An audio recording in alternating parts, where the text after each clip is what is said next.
Mastery of fear and anxiety stimulated by the physical environment of pain from memories of past pain. By Renée Lindstrom, Guild certified Feldenkrais practitioner and author of Somatic Archetypes. Since 2007, this author has had the opportunity to work with people who have had long-term chronic physical pain. In these cases, the body has been the environmental stimulus to inner messages and emotional responsive reactions. Usually in Canada, people in these circumstances will seek out acute care to resolve the pain complaints. In some cases, the results of seeking solutions can backfire. The backfire comes from the interactive seeds of socially conditioned language. In this health wellness area, physical constraints from pain, the evaluative assessments by practitioners are conceptual and focused on fixing strategies. Sometimes this works and other times it doesn't. It only works with certain personalities. In some personalities, it increases anxiety. The current socially conditioned language is such that some people take it personally, which essentially means internalizing it. Others brush it off. Both responses have their particular consequences. There is another communications perspective that is grounded in somatic awareness. In this form of communication, it starts where you are in the moment. It is not conceptual. This means the first focus is not on labeling and diagnosing. It is on the behavior. Yes, physical function has a behavior. It's called one's posture and postural transitions. Here is an example I've created to demonstrate what a somatic response might be. It's not based upon anyone in particular. In this example, someone is seeking understanding, support, and reassurance after the disillusionment of conceptual assessments and labeling. Here's my written response. Nerve pain assessment. With regards to the nerves in these circumstances, they were the last to be ignited from the environmental stimulus contributing to their flare-up. Stands to reason, if the environment calms down, they will as well. Somatic perspective of integration between mental, emotional, and physical. I am going to respond from a meditative mindfulness perspective. You're triggered. Something has happened that has stimulated past reactions to old injuries and events in your life that have come forward into the present, perhaps not with conscious awareness in a way to catch yourself, however, somatically. It is a somatic response redirecting your focus of attention through reactive conditioning. A reaction that is familiar and shaped by past events, muscle, mental, and emotional memory. Does it present in the way that has been suggested? Perhaps to someone who has learned to diagnose and label living experiences as conditions. So let's look at the past. You have had acute situations that have created a familiar pattern of response that has reared its ugly head due to the many factors all playing out at the same time. Unfortunately, this means your physical body constraints and your movement patterns are similar to the ones that have given you grief in the past. Your responsive reaction is conditioned by those experiences. How to engage your focus of attention differently? By shifting your focus of attention. Easy for me to write as I'm not feeling the pain you're having. However, the hyper-focus on it can increase the levels of discomfort more than tenfold. How to shift your focus of attention? By changing the thought sentence structure in your inner mental pattern of thinking. Shift what if or whatever you're saying to yourself to I have been here before and move forward out of it. Your new mantra, I have been here before and move forward and out of it. I have been here before blank, blank, blank. Micro movements to shift focus of attention for calming the nervous system. The hyperfocus is an aspect of your brain that is an alarm.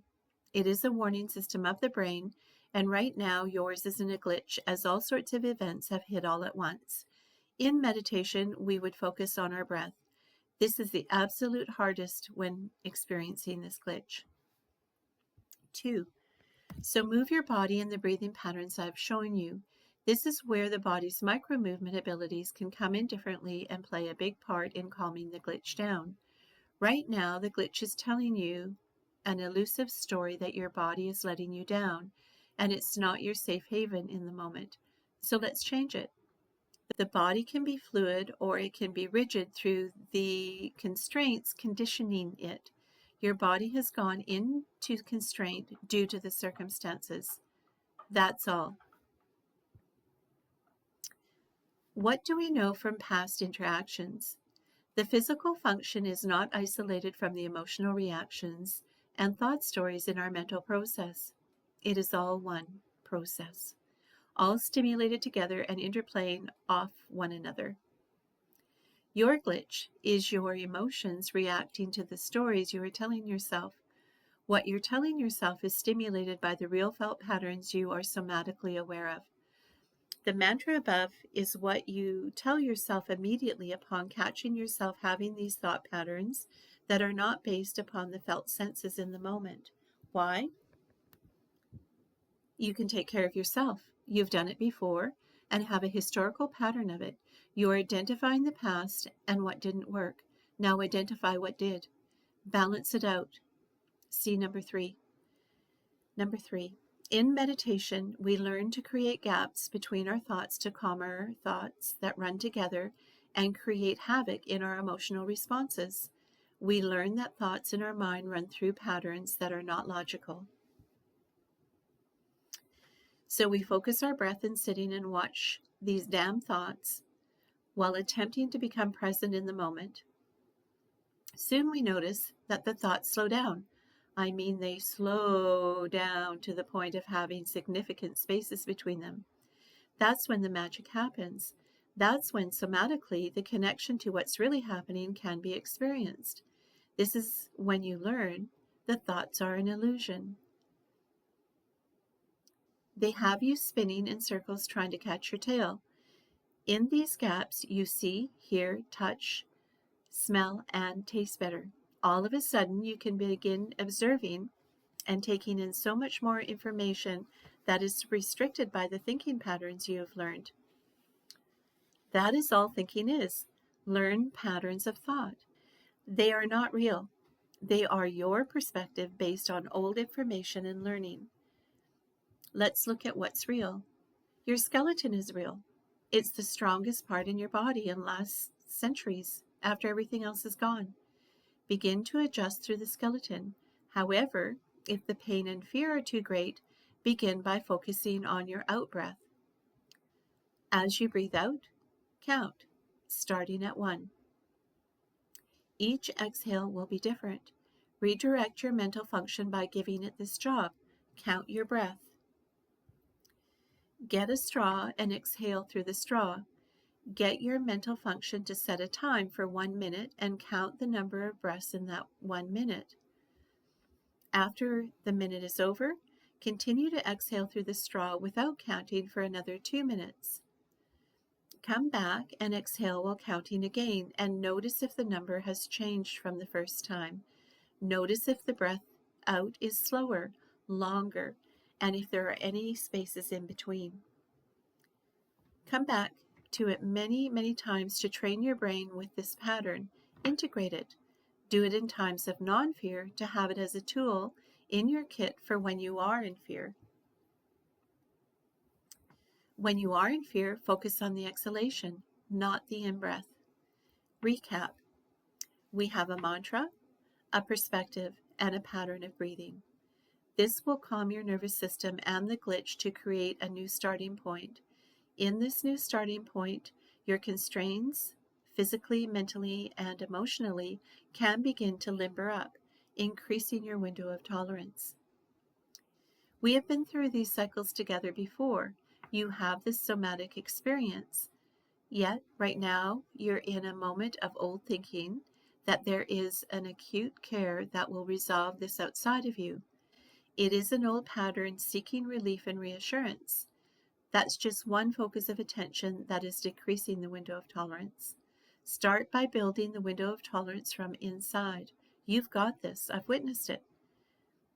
You've got a few people to sit in this with you to begin to build up your levels of tolerance. Recently, your strategies in bringing new people on board while in the acute stages didn't support you, rather added to deconstructing it. Discover more from Inside Awareness Center for Integrative Somatic Learning at www.insideawareness.com, or like and subscribe to listen to more podcast articles and topics that I think you will enjoy if you're interested in somatic learning. Thank you, and I'll catch you on the next one.